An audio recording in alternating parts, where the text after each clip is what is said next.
欢迎来到巴巴娱乐呀频道，请订阅频道，所以大家不要错过当天最热门的新闻。我们今天的时事通讯包括以下内容：诚意的朱瞻基，零更新的吴定元，两京15日，这选角是真的绝了。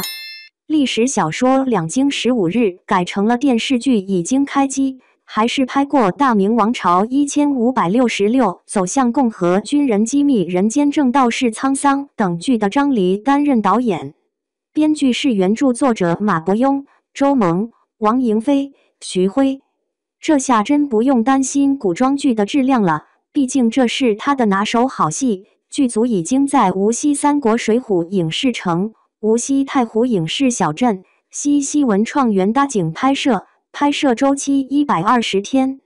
后期可能会去扬州邵伯古镇和瓜州古镇、徐州姚湾古镇、淮安四大古镇的河下古镇、平桥古镇、码头古镇的淮安府署和清江浦镇进行部分实景拍摄。毕竟从南京回北京的路上有经过扬州和徐州和淮安，还有故事发生，也都是属于大运河运输重要枢纽。而济南、北京这两处最后地点会有选择去怀柔影视城、司马台谷北水镇或横店影视城。故事线讲述大明洪熙元年，太子朱瞻基的宝船在南京秦淮河被炸沉没，拉开了横贯两京的巨变序幕。天子病危，国本动摇，太子唯有在15日内完成从南京到北京的2200里绝境奔袭，才能挽救危局。运河之上，既是万里奔袭的生死之路，也是大明江山的风情画卷。而在四面楚歌之中，一桩尘封10余年的旧案正悄然浮现，将个人的命运与王朝的兴衰紧紧系于这根紧绷的弦上。制作上，导演和美术团队也都力图还原明朝初年的民间风貌，集市、茶馆、运河码头等重要场景。服装造型方面，还会原展示江南织造文化的精髓。考据查证，明代曾在南京设立的内织染局、供应机房与神伯堂，共同构成了庞大的官营织造体系，其规模之宏大。张黎执导、刘和平编剧的作品《大明王朝1566》中屡有提及。这一传统延续至清代，随着江宁织局的设立，南京的丝织业与技艺臻于鼎盛，并赢得了末陵之民善织的高度评价。从主角程颐在两京15日的路透照中就能看出那身明制刺绣华袍、蟒袍玉带的细节，就展现了明代宫廷的华丽，也体现了历史织造的精湛工艺。程颐的气质和造型完美契合了朱瞻基的贵气，这种对历史服饰的尊重和还原，让剧集更添真实感和观赏性。在中国古代服饰体系中，最能直观反映封建等级秩序的，莫过于文武百官的官服。在剧中可见，不同品级官员的官服在颜色与纹样上皆有区别，而胸前那一方形似补丁的装饰，正是区分身份的关键标志官补。文官、一品、仙鹤象征一品当朝，位极人臣的清高与长寿；二品锦鸡取其文，武、勇、仁、信武德，是君子楷模；三品孔雀代表尊贵与文明，是权势和地位的象征；四品云雁象征秩序与守信，飞翔有序，书信通达；五品白衔取其形指娴雅，寓意官吏要清廉如玉，品行高洁；六品露丝一路连科，象征仕途顺畅，也寓意廉洁；七品西翅一种类似鸳鸯的水鸟，象征君臣和睦，秩序井然；八品鹌鹑安与安同音，寓意安居乐业，天下太平；九品恋雀又名寿带鸟，象征忠诚和报喜；武官一品麒麟仁兽，象征武功极致而不滥杀的仁德；二品狮子百兽之王，彰显勇猛与权威；三品豹象征勇猛果敢，迅捷善战；四品虎百兽之将，勇猛无敌；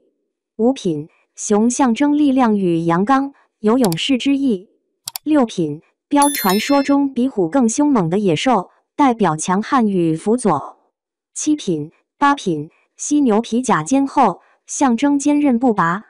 9品，海马。此海马是传说中的神兽，能入海擒龙，象征能胜任各种艰难任务。官补制度是中国古代礼制思想的极致体现，它将抽象的等级观念转化为具体、直观、无处不在的视觉符号。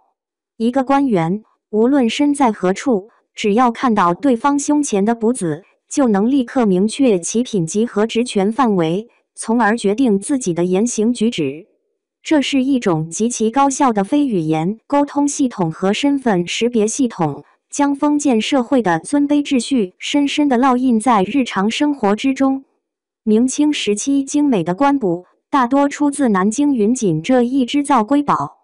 云锦的通经断纬织造法允许在织物上织出极其复杂、色彩绚丽的图案，且正反两面皆如画作，这使得官补不仅华丽，而且耐用。材料且珍贵，大量使用金线、银线、孔雀羽线等珍贵材料，使得官补在阳光下熠熠生辉，其视觉冲击力本身就构成了权力和财富的展示。云锦织造耗时极长，有寸锦寸金之说，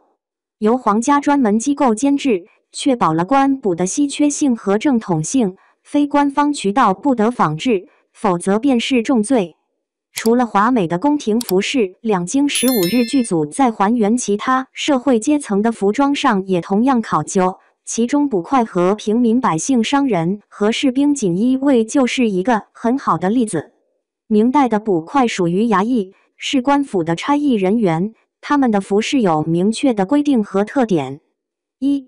颜色与材质，通常使用深暗的色调，如黑色、深青色或赭色，与官员的鲜艳品色官服形成鲜明对比，体现其底层吏员的身份。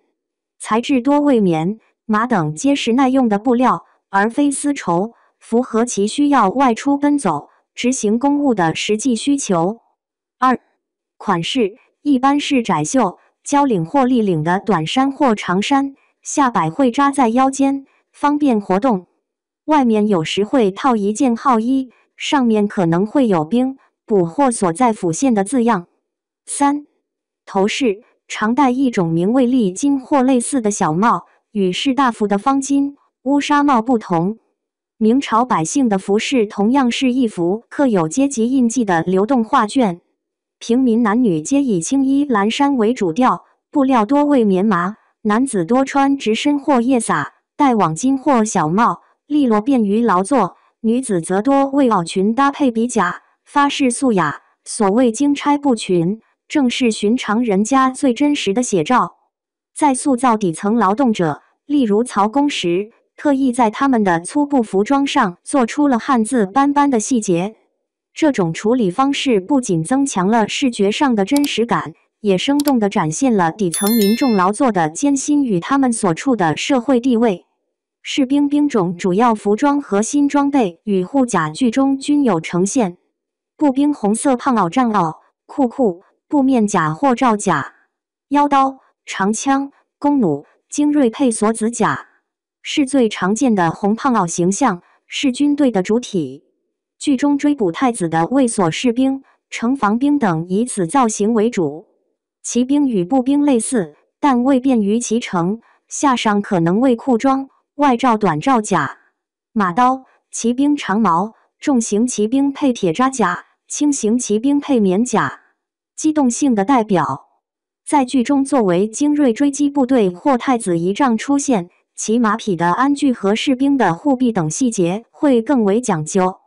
水军与步兵基础服装相同，但材质可能考虑防水性，常服可能有水手巾。腰刀、火铳、弓箭几乎不穿沉重铁甲，以防落水。在两京15日这部涉及漕运的故事中，水军或漕运护卫的形象会非常关键。他们的服装应有常年在船上的痕迹。